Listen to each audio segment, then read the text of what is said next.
Worked for many, many years as political director for the Attorney General, Catherine Cortez Masto, who is the first Latina woman ever elected to Attorney General here in the state.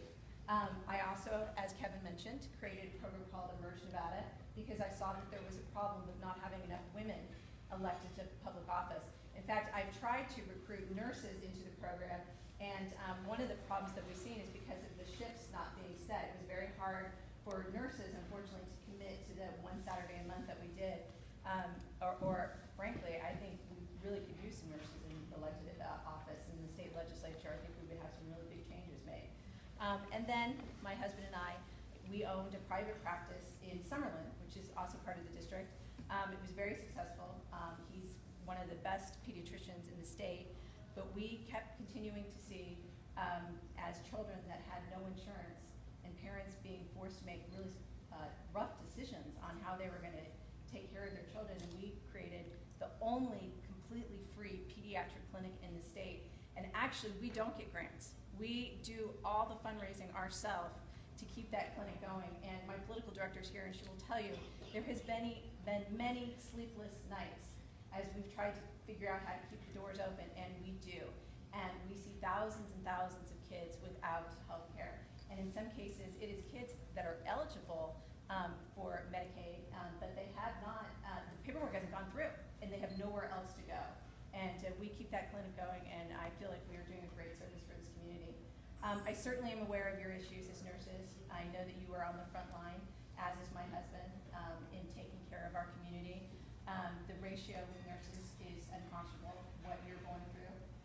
And I would absolutely support you in being advocates on Capitol Hill, because that's who I am, frankly. I believe very strongly that the People's House representatives, there's a reason why that person is elected every 2 years, and that's because they are supposed to be in the trenches with the people and really understanding what the problems are. And the minute that your representative loses that, they should be gone. They should be gone.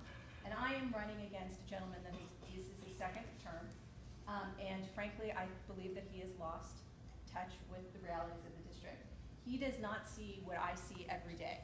He does not see the middle-class families that are struggling. He does not see the people, I've had my neighbors across the street have their house foreclosed on. I have the neighbors next to us that were forced to do a short sale because they had taken out a second to keep their business open. I have watched my friends lose their jobs. I have watched as friends and families are scared how they're going to put their kids through college. And this is a member of Congress that, one, he just voted for the budget that would make college seniors have to start paying back their student loans before they even graduate. This is a member of Congress that just voted to make Medicare a voucher system that would increase costs for those that turn 56 by 50% next year. What a guy. Yes, and this is a doctor. And frankly, this is a community that has a lot of seniors, and I don't know any seniors that can afford increased costs, out-of-pocket costs by 50%. Nobody can. This is a very pro-choice district. He is extremely far to the right on this issue, voted for legislation that would even make choice illegal in cases of rape and incest. That is completely out of touch with the district that we are in. So I am proud to be here in this fight. It is one of the closest races in the country. I'm not only running against Joe Heck, I'm running against outside special interest money like the Koch brothers. They've already spent $500,000 in tax, and that's okay. Like I said, I'm a fighter. I know my community. I have a lot of support. The polls show us neck and neck, and I'm proud of that because the one thing I didn't mention in all of the work that I've done in this community, I've never held public office before. And I'm 1 point up on a 2-term incumbent. So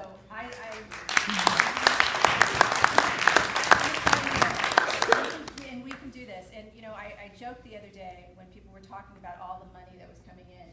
It is going to get to the point where there is going to be so many missiles and arrows and grenades launched at me that they're going to block out the sun.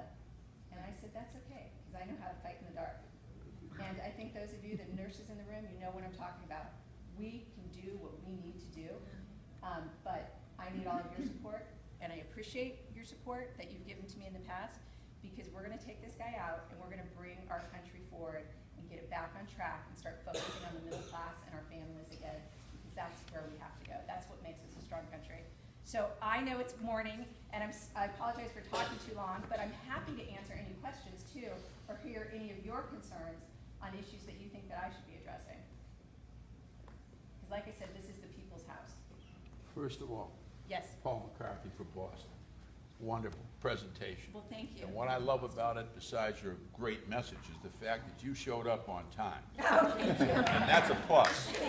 You know, in the political world, that's a plus, because usually, because I'm coming on after you, I figured, well, you know, I'll get on around 9:45 when the person finally arrives, but thank you so much. Well, you know what, I have to admit, you were the first meeting this morning, so that does make it a little bit easier. It's all right, But it's all right, this is good. But you know what, honestly, to tell you the truth, I think that also is part of the issue with what's wrong with this country. To me, there needs to be more respect and good manners.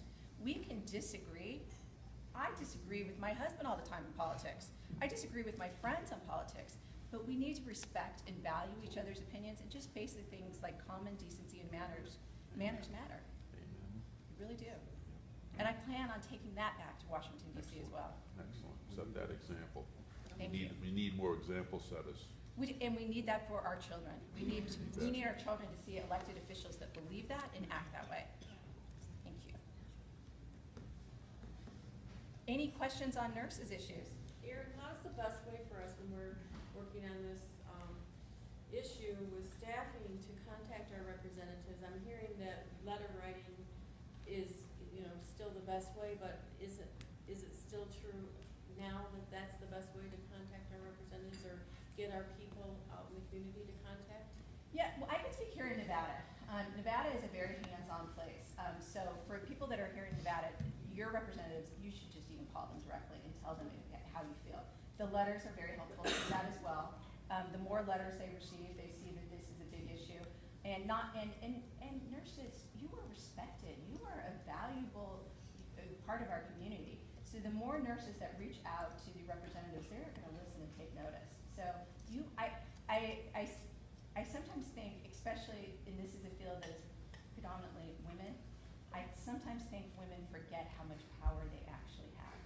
So take it and use it, because you can make positive change. But just be aggressive and do what you're doing.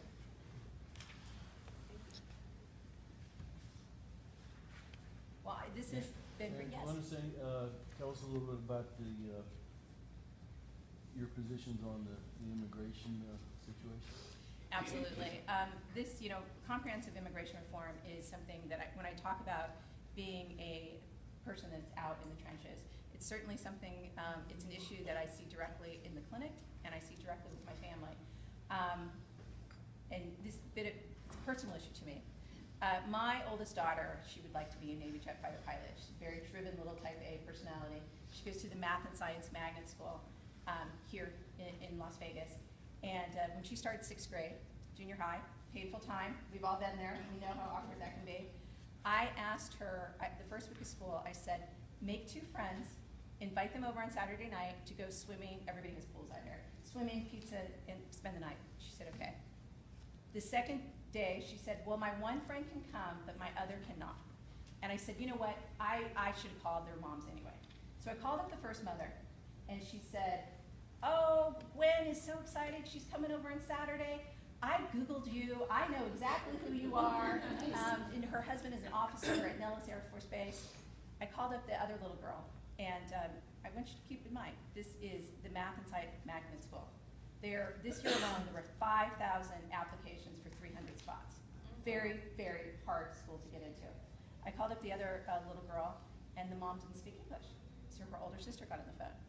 And I said, you know what, I completely understand. I don't think I would let my daughter spend the night at somebody's house that I didn't know either.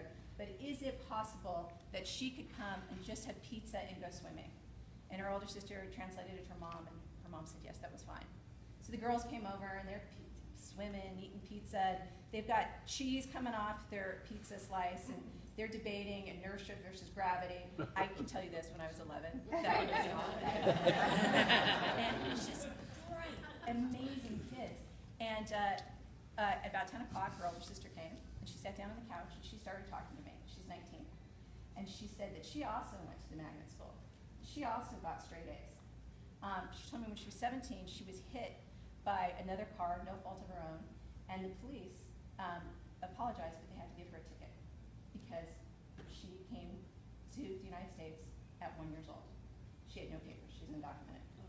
And she said she went home that night crying to her mother, and she said, Mom, why am I doing this? Why am I studying so hard? Why am I getting straight A's? I'm never gonna be able to go to college. I'm never gonna be able to have a driver's license. I'm never gonna be able to get a real job. And she said her mom said, you do it for yourself. Well, now, because of the DREAM Act, and because of Nevada legislature, she has her driver's license. She's going to college. She is working at Starbucks. She's volunteering on my campaign. And I look at this and I think to myself, why would we as a country limit the best and the brightest from participating? Aren't these exactly the little girls that we want in our system? Absolutely. And that's why I feel comprehensive immigration reform has to be addressed, and it has to be addressed now. And there's actually even a little bit more to that story. So I've gotten to know this family really, really well. And the girls had midterms, and I paid the oldest daughter I couldn't pick my daughter up at noon and take her home because I'm in the middle of a very busy life right now. But I paid the older sister to pick them up, and I said, make sure they study. And I came home, and she said, I didn't have to make them study at all. They were flashing index cards. They were so competitive. I'm like, great. The next day I came home, though, and there seemed to be a fight. Once again, not unusual, right? Kids in junior high. And I asked the sister, can you find out what was happening? The next day she said, I don't know. She wouldn't even tell my mom what had happened. Well, this is what had happened. And my daughter came to me crying, tears, apologizing. She said, Mommy, I didn't know. And she kept asking her friend where her dad was. Finally, it came out that her dad had been deported when she was 6 and hadn't seen him since then. And that's why she didn't tell her mom, because she was embarrassed. And that's why she didn't want to tell her best friend, because she's embarrassed. And so now I have to tell you, almost every day, I get the question, what is going to happen to her best friend's family? And so when people say comprehensive immigration reform is a Latino issue or an Asian Pacific Islander issue, I say, you're wrong. This is a community issue. Absolutely. This is affecting every single one of us. And if those members of Congress were out in the trenches like I am, they would know this. They would know that it's actually immoral not to be acting and watching these families being torn up. And my opponent that I'm running against, a couple weeks ago, he actually had some dreamers came to his office reading letters of families being torn apart, and he had them arrested. And then sent out a fundraising letter using that, saying, I will not be bullied by Erin Bilbray into amnesty. Exactly. Yeah. He does not see what I see.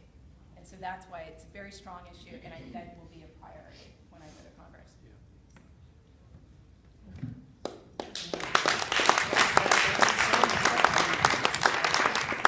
You know, Erin, Abraham Lincoln once said, it's better to play to the better angels of our nature than to the worst angels of our nature. And you're one of the ones that's playing to the better angels of our nature, because as human beings, we all have that better nature. Thank you so much. Well, thank Good you. luck. It's quite a Good compliment, luck. so I appreciate that. I will turn. Yeah, thank you so much, Erin. Anytime. Happy coming. Thank you. Enjoy yourself.